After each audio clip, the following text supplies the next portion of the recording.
Welcome home. We are WNST, AM 1570, Taos, Baltimore. Baltimore Positive. We're out on the dial. You can set a place on the dial. We're still paywall free. We're all of that, and proudly sponsored by our friends at the Maryland Lottery. I am getting the Maryland Crab Cake Tour 2025 edition back out on the road. We'll be up in Lib's Grill in Harford County with family I grew up with, the Liberatore family from Dundalk, Maryland, via Argentina. And now the kids of the kids are up in Bel Air. So we'll be there on the 7th. Looking forward to seeing Nick up there, eating his desserts, maybe having a crab cake. It'll be fun.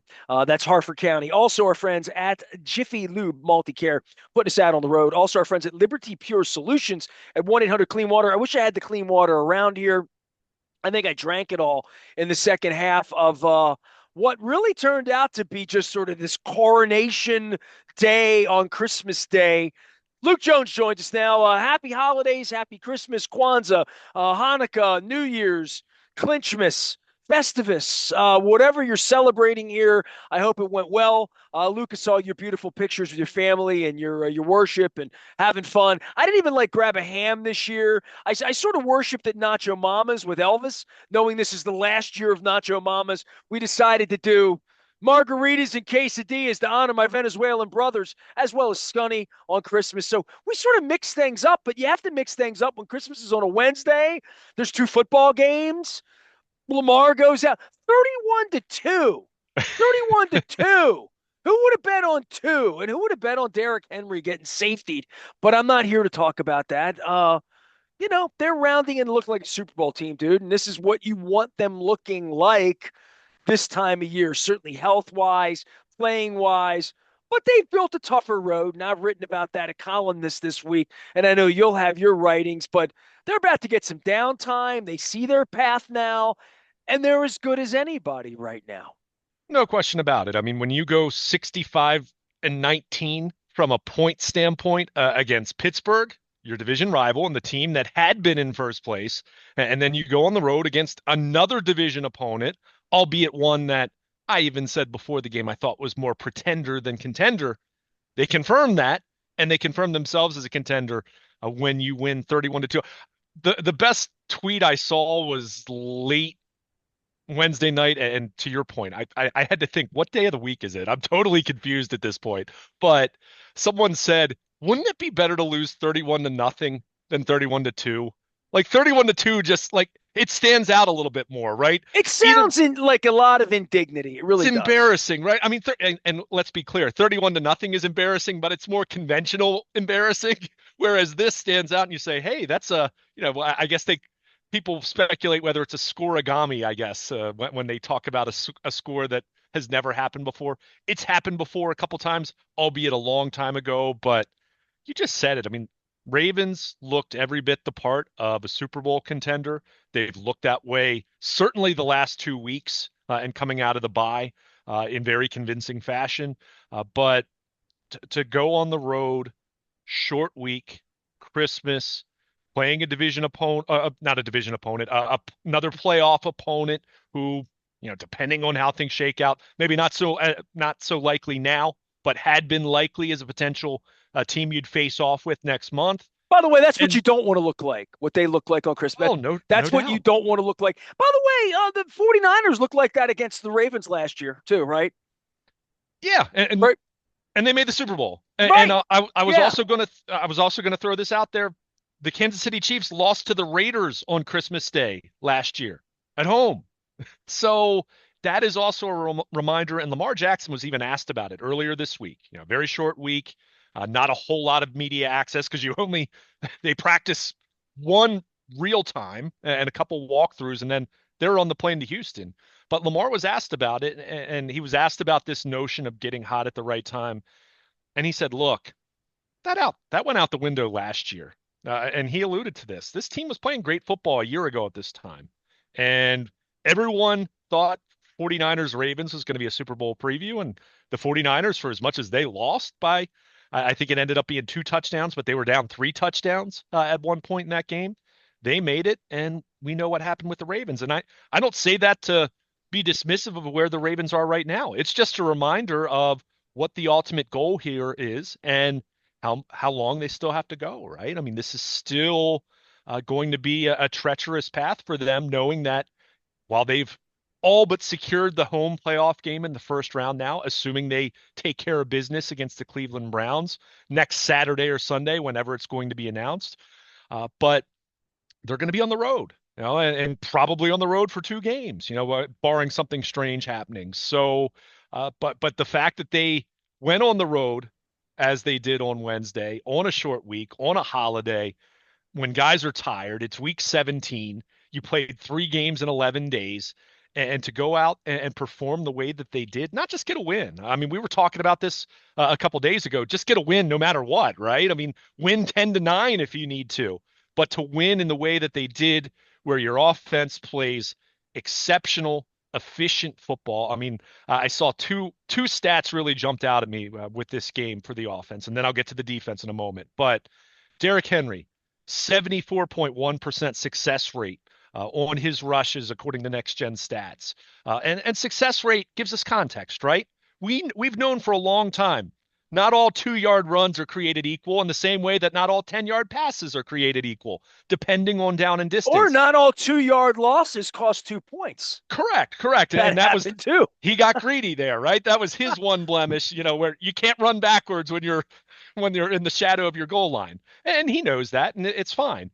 He But went all Barry Sanders. yeah, but a 74% success rate on his runs, which Next Gen Stats said that was the highest by any player in a game when they'd had at least 25 carries in, I think Next Gen Stats has been around for 8 or 9 years. So that shows you what kind of efficiency you had there. And then Lamar Jackson. I went back and looked at this in the fourth quarter because the game was a blowout and the play-by-play wasn't quite as pertinent at that point. But barring the 2 games that Lamar left with injury, so going back to that 2021 Cleveland game when he left, I think it was the first or second play of the second quarter, very early, right? And then the following year when he got hurt against Denver, very early in the game. So throwing those 2 games out, Lamar had a career low when you combine his pass attempts and his rush attempts. He had 19 total. Yet, look what he still accounted for: 3 touchdowns, and it was 255 yards. It just speaks to how incredibly efficient and explosive this offense was against a Texans defense that statistically has been one of the best in the NFL. Now, they were banged up and they're missing Jimmy Ward, their standout safety, and wasn't perfect for them on that front, but they embarrassed them. I mean, they embarrassed them offensive line, Derrick Henry, Mark Andrews, Lamar Jackson doing what Lamar does as an MVP. So that was so impressive. And then on the flip side, you had a defense that, let's face it, they tossed a shutout for what they do. They tossed a shutout. So, and that was even with the But that kid was really, terrible. yeah. Stroud, terrible. And I, I alluded to this, and look, this isn't anything. Now, he was especially bad on Wednesday, and the Ravens had a lot to do with that. Let's give the Ravens credit as well. But for all the talk about Stroud last year, with how well he protected the football, the way he made plays as a rookie. I mean, remember, Houston going into 2023 had no expectations. I mean, they were picking what, second or top And they're five, whatever it coming off was. of Deshaun Watson. I mean, It was awful. But take he a was minute to evaluate this because I took my Earl Campbell jersey out. I saw they did the overhead shot of the Astrodome, right in right. still the roof's still there in the footprint of Reliant Stadium. And we're talking, 25 years that stadium's been there now, right? The Yeah. new stadium, right? I've seen 2 or 3 Super Bowls just in that stadium alone, right? And, I think about Derrick Henry and Earl Campbell and like all of that Christmas Day and like where all of this is. If you're a Houston fan, and I thought about this with Beyonce playing at halftime because I checked online to see it. The stadium looked half empty when the game started. It's Christmas Day, and I'm like, all right, they're kind of a okay above 500 team, but Lamar's in town, and maybe that would drive ticket prices up. And I thought tickets got to be 50, 60, but there were this empty seats everywhere. And I went online and I saw it's like $300 to get in. And I'm like, oh, Beyonce's playing halftime, like in her Yeah. town, right? And I'm like, so a lot of folks did like, we'll get to it's Christmas, like we'll get there a little late, whatever. Even the overhead shot, I saw where the media parking lot was kind of empty, so Chad could have given us parking, but it was still like first quarter of the game, and the stadium was empty. And I thought to myself, I'm an old Oiler head, Oiler fan. John McClain is popping up, just pooping all over the Texans early in the game, which, he can be constructively critical of all things Houston football. But I think what those poor people have been through there, having their team taken away, this new team comes back, Deshaun Watson, like all of that. And they just, even in the 20 years as Texans, they beat Joe Flacco up last year in a playoff game, but they never get out of their own way. And then they show up looking like this on Christmas. I mean, they haven't won. They're not going to win. They don't look Super Bowl ready at all. J.J. Watt's doing the earlier game, and I think, nice career, never won anything. You know what I mean? Really, never won anything. And I'm thinking they've never won anything. And then they come in and get slapped around like this on Christmas. And the Stroud looked like it looked pretty defeated. You know what I mean? Yeah. It was a really pretty dark Christmas for them, and they're going to get a home game, and they might even win that game, right? But like they didn't look like a good football team, dude. And No. what happened to the wide receiver last week and all that, just the whole energy. Even Beyonce sucked. Don't tell anybody I said that, but it was terrible. Like all of it on Christmas Day. PU, if that happened to us here, first off, it would have been outdoor and cold, but just the vibe for the whole Houston thing. I felt pretty, like they're Yeah. not a part. Well, you said a couple months ago you said something about being a bad good team or a good bad team. They're a bad good team. They're not good. They're not good enough right now. Well, I think you just look at them.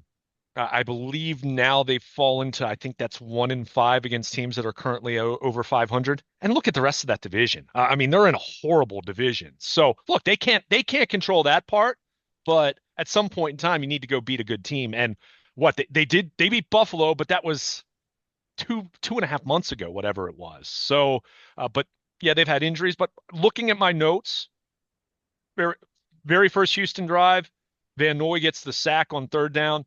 I thought going into the game, you look at the right side of their offensive line, that was going to be a problem for them. The Ravens ran a very simple twist stunt, however you want to call it, and they couldn't handle it whatsoever. Like it was easy, right, for the Ravens to get that sack. And then looking at my notes, drive number 2, Stroud not accurate. Drive number 3 for Houston, Stroud inaccurate. Drive number 4, which was the bogus PI call on Marlon Humphrey, where Ooh, gifted them yeah. first and goal. And then, they can't get the job done. Ardarius Washington makes a great play on fourth down, Marlon Humphrey on third down. And then I'll throw D'Amico Ryans in here because I'm not giving him a pass either. How do you operate the way that they did on that drive with going for it on 4th and 3 and then going for it on 4th and goal from inside your 5? And then on the next drive, when you're down a couple scores, right? I mean, it was 17-2 at halftime. They punted on 4th and 2 from Ravens territory. I mean, I know people lose their minds over Dan Campbell and how aggressive he is, or even how aggressive John Harbaugh has been at times. But I will take that every day of the week over coaches who are either way too conservative in a spot. And Mike Tomlin, I'm talking about you because third week in a row, he waved the white flag with a ridiculous punt in the fourth quarter where it's like, dude, you might as well just pull your starters if you're punting the ball there. Like, what are you doing? But D'Amico Ryans did that at the end of the first half. And then it just really summed up what Houston was. And in contrast, the Ravens played high level football. Justin Tucker made a 50+ yard field goal. He hasn't had a huge opportunity set other than extra points the last few weeks, but he's looked better. Certainly hasn't, he hasn't missed any kicks since the bye week. So that's been encouraging. So just an all around complete butt whooping. I mean, it was thorough. It was convincing. And to your point, I think both games, right? And I'm working on this at BaltimorePositive.com.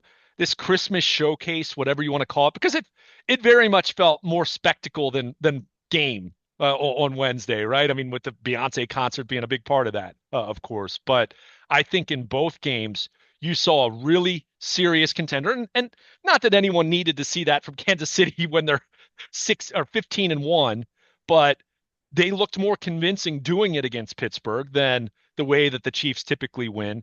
and the Ravens absolutely embarrassed Houston.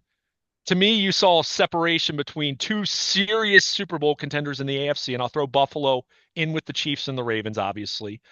And you saw two other teams who have already punched their ticket and they're playoff teams, but I don't think anyone is remotely buying Pittsburgh or Houston as real contenders in the AFC. Now, a month from now, that could be a different tune. You never know, to the point that we made earlier in our conversation. But I think you saw legitimate and suspect really differentiate on Wednesday in both of these games. But I mean, 31-2, just thoroughly embarrassed the Houston Texans. And to your point, heaven forbid if the Ravens had a performance like that at home on Christmas, all you'd be hearing about is calling for John Harbaugh or whatever coach or whatever player, and just they'd be furious. They'd be beside themselves. So I can't Well, we're 3 weeks imagine. out on the Eagles, right? You know what I mean? So you're the body of work from the Giants through Pittsburgh through now, which has been a blink, right? It's been 11 days, 12 Sure, days, right? Like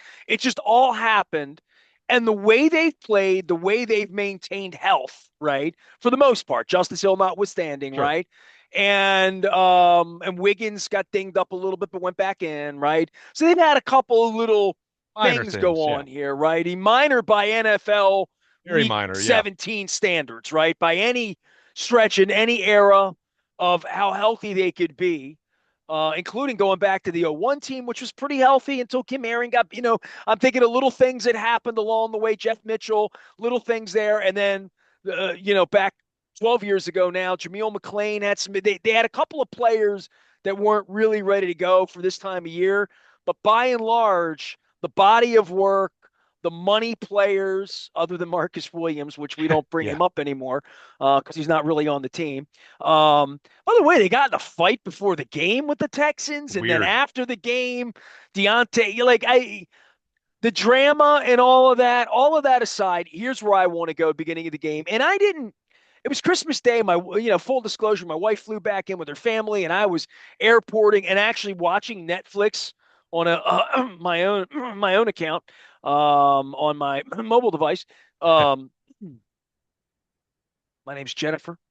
Um, but I came home, put the game on, like right around the same time, and we, the Ravens forced us to have a whole different holiday. Chad Steele taking my press credential forced me to not be in Houston. I would have been in Houston. I mean, I just would have been there. Like I've been there for 27 years. By the way, my cousins live in Houston, so I would have had a really nice Christmas Eve, like I did a few years ago out in San Diego when they played out there, like a couple days before Christmas. Um, the Carson game. I remember that one. That was great, dude. Watching Lamar run around with the Chargers in the middle of a soccer, like I've Oh, seen it all, almost all. Not Brazil yet or Mexico City, but it's coming. Trust me. The first set of downs, and this speaks to me being a wiseacre about Derrick Henry. And by the way, I've got my size dry fit Oiler, $45. Should I buy it? I mean, it's up to you. Is I he don't going to be know. on the team next year? Do you think, Derrick Henry?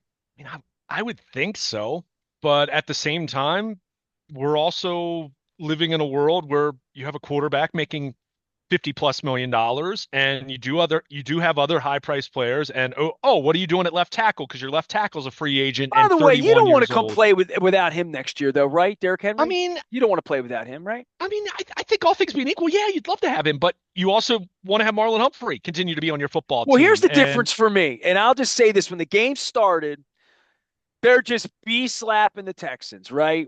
sure, Read the first drive. Was it 8 yards, 12 yards? Lamar, like boom, boom, boom, boom, boom, boom, boom, and it's all push, push, push. It's all run. He only threw the ball 15 times all day. He completed 10 passes. He only ran the ball 4 times. Michael Vick caught him in one of them, right? So it's this really minimal thing to say, yeah, my quarterback makes 50 million a year. He ran the ball 4 times. He threw the ball 15 and he completed 2/3 of them. And we kicked their ass. And it wasn't just because of the defense, it's because of the running game. And I go back to that San Diego Superchargers when they were in the Netherlands in that game. So we're back 5 years, 6 years, 6 years. 6 years now, 2018. Yep. 18 season, right? And I remember that little, it was a little soccer press box, dude. It was a little, it's a community college soccer stadium, like literally is what they played in that night. Um, and I remember who's the sports talk guy that the guy from Portland that has been on Fox for 100 years. What's his name? Sports radio guy that does television now. He was in the Uh, box. Southern LA based dude, not Rome, the other guy, but nonetheless. So all the celebrities are all out to see Lamar run around in this community college. And go back again that night and look at the drives. And that was Mark Ingram era, right? So go back and look at the drives of 8 yards, 12 yards, 10 yards. But I bet Lamar carried the ball 14 times that night. I don't know. You look it up. I mean, whatever. Might have been eight, might have been 12, but it wasn't three or four because that's not who they were then. And he was the one taking on punishment. And as I always said, and my YouTube audience loves me for this, he ran into linebackers on the regular and or was susceptible to that, or was putting himself in the middle of the field, or was choosing to run in instead of out. Like just different decisions for his body. It was same time of the year. He's 6 years younger. Offense isn't really where it needs to be. He just really taken over for Flacco. So it wasn't like we're still trying to figure out what all of it is, right? But it's amazing. And I remember after all of those games being at Marshall Yanda's locker, because he sort of liked me, even though he never really wanted to admit it, like Tomlin. He hated himself for it. But Yonda would just have this smile about him, like this energy about him and this youth about him and this, we're just running the ball up their ass. And you would admit it wasn't because Mark Ingram was anything special. Or, the play calling It was was Gus special. Edwards then. Ingram came the following year, but Gus Edwards had 92 yards that night. Go Fair ahead. enough. Sorry. I just wanted to clarify Doesn't that. even Yeah, matter, but it doesn't. matters that it's not Lamar doing it, and it matters that the guy doing it is doing it as well or better than Lamar, or as I've said, and I'm going to continue to say this, and if I do click, and I should pull it up on my phone, I should just buy the damn thing. I haven't bought anything. I haven't bought a ticket. I haven't bought a sports ticket. I bought opening day, I guess. But like, I should spend $50 because I've been doing this 33 years. And I don't mean in Baltimore. I mean nationally. I mean everything I've ever seen. I have never compared, and I didn't do this to Derrick Henry when I saw him running the ball for Alabama 10 years Hmm. ago. My wife was battling that year in 15 that he was just nobody wanted to tackle him in the SEC. And I thought he has sort of Hall of Fame talent. You think that about all these running backs and all that stuff. I've never compared anybody to Jim Brown, ever, Hmm. ever. I didn't know that there was ever such a thing where you'd look and say, the guy reminds me of Jim Brown. I said to my wife, I'm like, I've said a lot of things out loud, expounded a lot of words, and that you can find comparables. And this guy's like Ripken, or this guy's like Tony Gwynn, or this Hmm. guy's like whomever. You could say Lamar's like Michael Vick, or he's like Lamar at this point. Lamar's got a nude It's not ring even a finger right now. comparison. Lamar Jackson is markedly better than Michael Vick was on his very best day. Throwing the It's football. not I even absolutely close. agree with. I And am. Michael Vick, pure talent, is as talented as just about any football player And you look, could I don't find. want to take Anyway, anything away from Lamar, but Derrick Henry. see, I'm the opposite. I would say I don't want to take anything away from Derrick Henry, but Derrick Henry's wearing a Lamar Jackson jersey for the year that he's having, and he'd be the first to tell you that. So I mean, I'm not it's a disagreeing with giveaway. this. This is It's like a going give take. fishing and hitting fish with a decoy. You know what I'm Yeah, saying? Like I got you. what It's they've incredible. It's an incredible partnership. There's no baked doubt. up here is they're doing what they were doing against the Chargers 6 years ago. These second and two, second and one. They didn't get into third down to the end of the quarter, and they were already won the game. They won the game before they had a third down because that team was just not going to stop this Right. all day long, and they didn't even turn it on because Lamar didn't even throw the ball. Like they didn't really even turn on the Jets at all. It wasn't third and we're in trouble and here's Mark Andrews and hey, let's go up top and let's go get a 74-yard. Let's let Zay get wild. Like they didn't even do any of that. They just ran the ball. What Marshall Yonda loves. They just ran the ball. And they got Jim Brown running the ball and they got I would say Michael Vick. I don't want to be they have Lamar Jackson as the quarterback. They have Superman as the quarterback. And this is going to be tough for anybody to figure out, right? On the cold days and all that, because if Lamar has to go to Buffalo and only has to throw it 15 times and be 10 of 15 and run it a couple of handful of times when the poop hits the fan and he's got his wind about him and nobody in the Buffalo defense does, and it's 12 degrees somehow, like, because nobody can catch him. So I don't know. Like, I don't know if they're winning the Super Bowl. I know they can at this point. I know they've made the road harder, and that's what I'm going to be writing about. Mm-hmm. But they have what we talked about the last 2 years. If they had it there, they had somebody else to go run the ball. And not some pipsqueak who's going to get run over, not somebody who's injured already. Somebody's in the prime of their thing. They got that. Not somebody, not Gus Edwards, not Mark Ingram, who I liked a lot more than you. You know, we always say that. Or even J.K. Dobbins, who could have been. Or even if they had Ray Rice right now. They had Jamal, it'd be a thing. You know what I mean? But they do. And I'm blown away by how well this has gone. And if I had a moment with Harbaugh and DeCosta and wasn't talking about, my press credentials and stuff like that, if I really talked football with them, the last time John Harbaugh talked to me, like we really talked for an hour at a pool and like he acted like I was a human being on a Christian holiday. We talked about how the injuries they had a couple years ago and they were good enough to be constructed to be this with Dobbins and Edwards before Stanley got hurt, like all of that. They were constructed that this is dreamland scenario for them. And other than the Marcus Williams thing and the fact that they lost a couple of games they shouldn't have, and they can make that right by going in, they have to go win in Buffalo and Kansas City. This is their off-season science of staying healthy. This is their draft. This is finding Kyle Hamilton. This is trading for Roquan Smith. I'm writing Purple Rain 3 for you right now, so you can write all this down. And part of that's going to beat his brother to start the party. Then they're going to have to go to Buffalo and figure that out. I'm sure it'll be balmy on January the 17th at 8 o'clock in prime time because they're going to want to play it at night, right? Josh Allen and Lamar, we're Saturday night, 8 o'clock, pencil that one in. And then there's Mahomes the next week waiting on them after eating Russell Wilson's lunch or beating up on that poor kid that couldn't throw a swing pass to make a first down on Christmas Day. And so I don't know, man. It's 3-team race, and the Ravens have the hardest draw because of the way they've played, but they're the best team of all of them, right? I mean, and we thought that in April. We thought that a year ago today when they beat up San Francisco. So, I mean, they've been constructed to be this. Now they have to go out and do it 3 or 4 times in a row. And that's what they have been unable to do.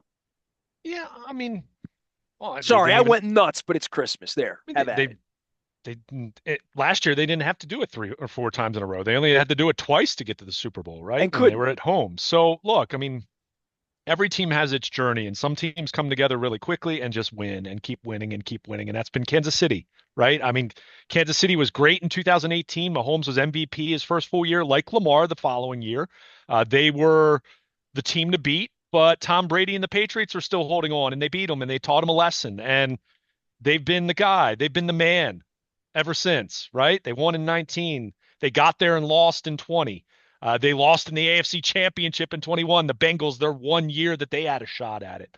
And they've made it the last 2 years, and they've won it the last 2 years. And they haven't even always been the number 1 seed because the Ravens were last year. So they've sometimes lost to all these teams. They've beaten few of them. They haven't won enough in January, and they've looked this good in December before. So yeah, they just have to go out. Lamar Jackson and Marlon Humphrey and Ronnie Stanley, all of them. Tucker too now after he's going Sure. to the Hall or wherever, and Roquan Smith, who played for the Bears. You know what I mean? Like, they got to go out and win, They've got and to there's play no right. excuses Yeah. for this. I mean, and this was all. This was my. I don't want to say pushback, but like I wholeheartedly disagree with the last 4 or 5 years being because they didn't have a Derrick Henry at running back. They've had great running games. Look, Derrick Henry's great, and he might be end up being the difference in Buffalo or in Kansas City. I'm not disputing Well, that. there won't be My any thought that he's going to my run the over ball 3 times in Kansas City. That won't happen this year. I still I still don't think that's the biggest reason why they lost to Kansas City. The biggest reason they lost to Kansas City is the MVP of the league didn't play very well. And their MVP quarterback, their Super Bowl quarterback, outplayed them. Look, that's very simplistic. Point is, it's never just one thing. And to the point that you were just making, and I agree with it, it's a matter of go do it, right? Kansas City's done it 3 times now in the last previous 5 years.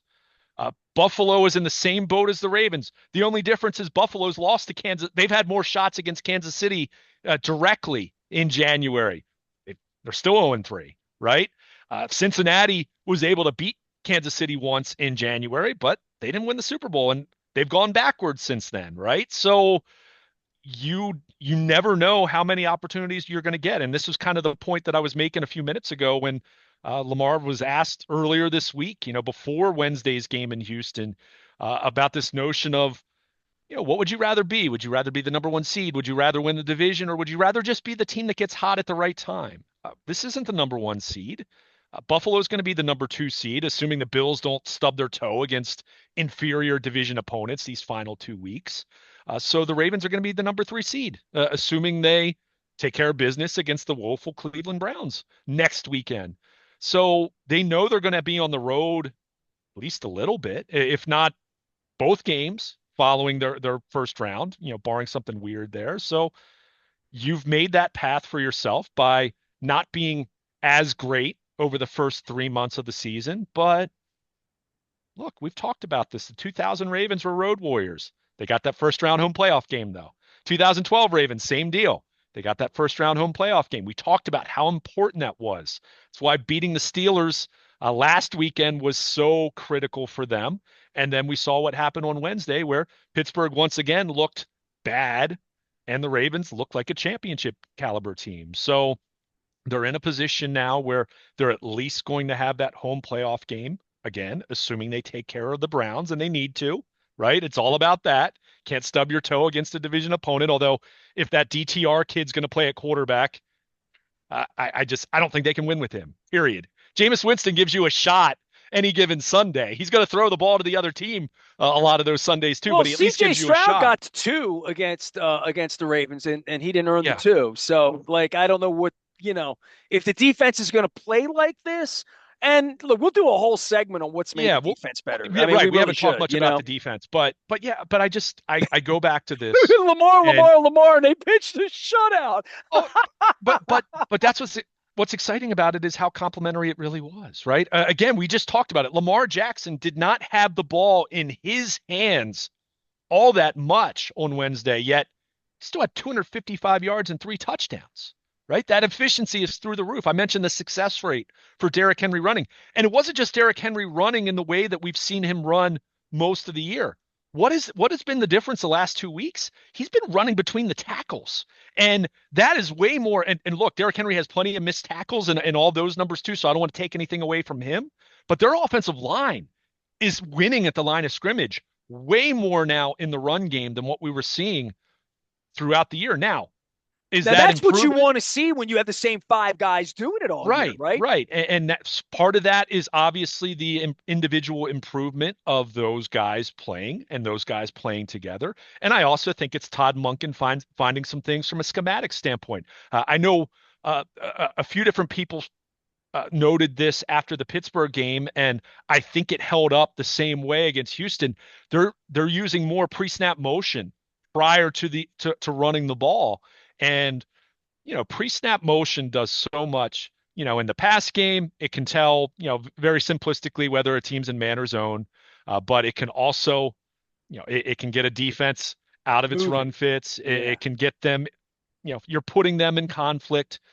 And that's in addition to what Lamar does individually, and then whoever running the ball does, right? And that's always been the case. That's why Gus Edwards was so great for the years that he was healthy. That's why Mark Ingram had a great renaissance year in 2019 before his career was pretty much done after that. That's why J.K. Dobbins, before all the injuries, looked like he was going to be a top 5 running back in the NFL because they were all playing with Lamar Jackson. Again, Well, that's from why I said, every single play, Zay Flowers is coming through the middle. yeah, I mean, it's You another know, element. and even if it's Pat Ricard coming through the middle, and you have to account for him maybe going that way as a blocker Was he for blocking? Lamar. Right. Right, right. I mean, it doesn't have to be the fastest guy in the world. It just needs to be one person to move traffic in that direction, and you play it enough and you got Mark Andrews going down the other Yeah. side in single coverage. You get a matchup you like, you get a matchup you want,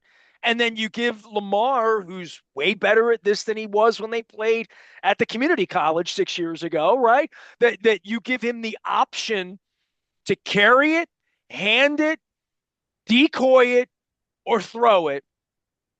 You got linebackers, hips, in the all 22, you can just see where eyes are going, where Yeah. hips are going, and guys are going the wrong direction far too often.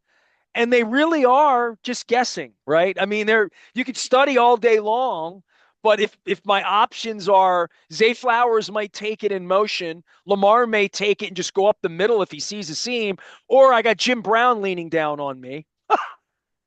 Yeah. I, I mean, I, there's so much to account for. And look, we've talked about this with the O line. I mean, Tyler Linderbaum is a Pro Bowl, All Pro caliber center, right? Ronnie Stanley, he's not a Pro Bowl, All Pro left tackle anymore, but he's playing better than he has at any point over the last four he also years. smart. Yeah.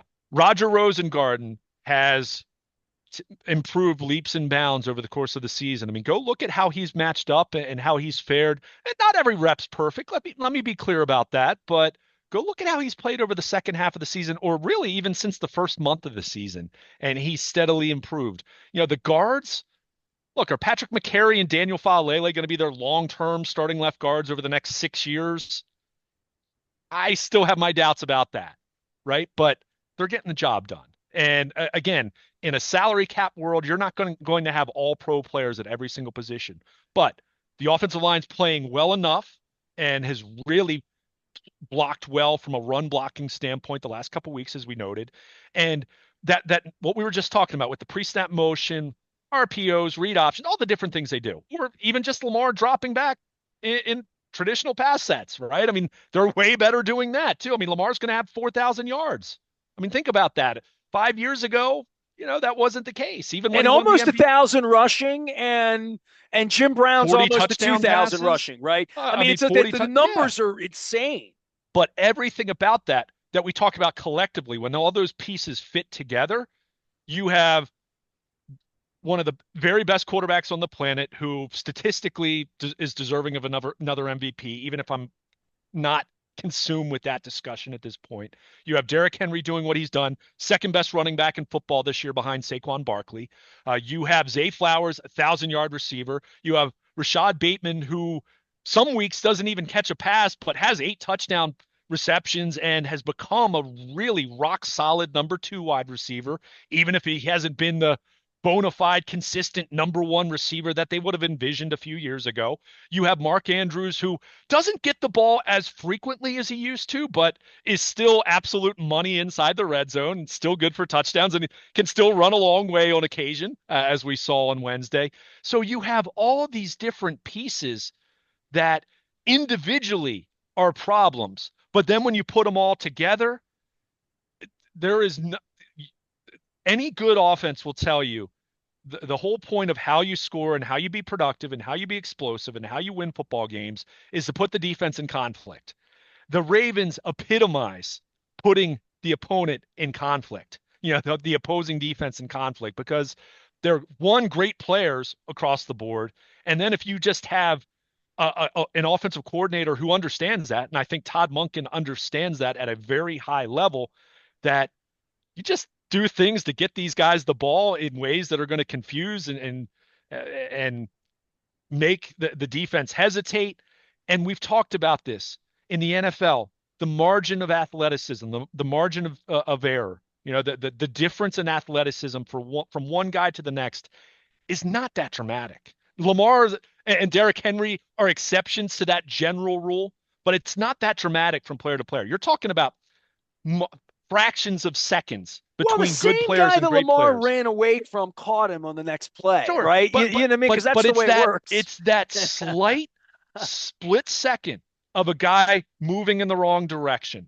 That guy not exploding off the ball the way that he wants to. The guy looking in the wrong place for just a moment.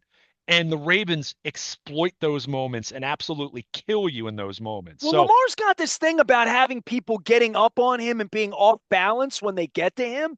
I mean, for whatever reason, they never get clear on him he has because his such hips good move. body control. Yeah, Yeah, it's yeah. I mean, crazy. the hips and what he does with that, and Ronnie Stanley said it in the postgame, world-class athletes kind of embarrassing these Yeah. guys that know they're really fast and they're world class, and they get up on Lamar and there's a different thing because they can't square him up. Yeah. And that's again, that's another thing about how little guys make it in the league, and having balance or vision, the Muggsy Bogueses of the basketball, just something different about them. And with Lamar, it's to your point, getting guys off balance because wherever they're coming at him, they're coming from 1 foot, not from 2 feet in full speed. And he's strong. He's way stronger and bigger than you think he is. We can all relate. We can't relate to what Lamar Jackson does on an NFL field, but I think any of us from the time we were 6 years old playing in Little League, right? All the way up through, however, whether you played in high school, whether you played in college somewhere, we can all remember seeing someone on the field, whether you were 6 years old, 10 years old, 14 years old, 18 years old, where someone was just so much better than everyone else, whatever the sport. And you just know that you're just like, wow, that kid is so much better than everyone else. Lamar Jackson is that, except it's at the highest level that there is. And it's why it's so difficult to beat him. You can do everything right. And we saw that again on the touchdown pass to Likely, right? I mean, they had him right where they wanted him from a schematic standpoint. How many times have we seen that? We've seen just this year, let alone his career, where schematically a team plays it right and they've got him right where they want him.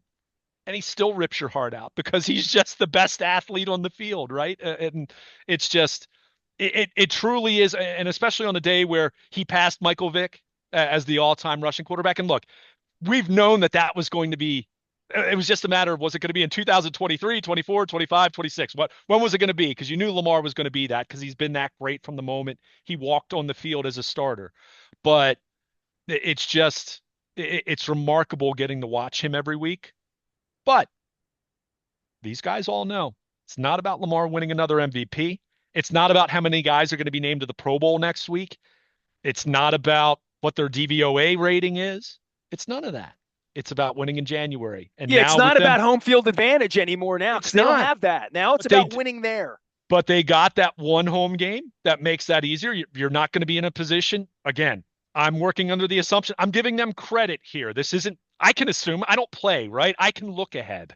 Our job is to look ahead, right? For the Ravens, it's about Cleveland. But assuming they take care of business in week 18, they put themselves in a position where they have that home game. And now after that, it's going to be, can you win 2 games on the road? And unless someone else gives you a lot of help or something really weird happens, it's going to be Buffalo and Kansas City. But you know what? Joe Flacco had to go to Denver and beat Peyton Manning. And then he went to his reward for that, going to Foxborough and needing to beat Tom Brady. So in that way, it's not terribly different for this team right now. So stay healthy, rest up here. They've got another mini bye here over this weekend of, when you play on a Wednesday, I mean, the Monday night football game's still 5 days away by the time they finish that game on Wednesday. So they've got a chance here to exhale. They've got one more game that they have to take care of business, and then it's go time. There is no bye week. This is their bye week right now, right? I mean, they've got a chance here to rest up, and now they'll settle into a little bit more of a normal schedule at this point. So, but boy, on Wednesday, they looked the part. they sure looked the part. And to your point, we'll get to the defense, but really, really impressive all the way around the way they went to Houston and just absolutely clobbered another playoff team. He is Luke Jones. He is Baltimore Luke. You can find him out on the interweb. You can find me anywhere the internet is serving as well. We're going to be doing the Maryland Crab Cake Tour up at Lib's Grill on the 7th of January. All that brought to you by our friends at the Maryland Lottery. It's last chance on the Ravens scratch-offs here. We have a lot of great guests. We got a lot of music classic will be coming your way through New Year's, and a little bit of downtime for Luke at least to maybe chill out a little bit over the weekend and enjoy his nieces and enjoy the post-holiday. But before we do that, we will do some defense here and talk about Kyle Van Noy and Roquan Smith and Marlon Humphrey and Zach Orr. And his chest might hurt from not having shoulder pads on, trying to run around and high five guys with his body. I am Nestor. He is Luke. Merry Christmas, Happy Holidays, Happy New Year. The Ravens are on to good stuff here to start 2-0, 2-5. We're Baltimore positive. Stay with us.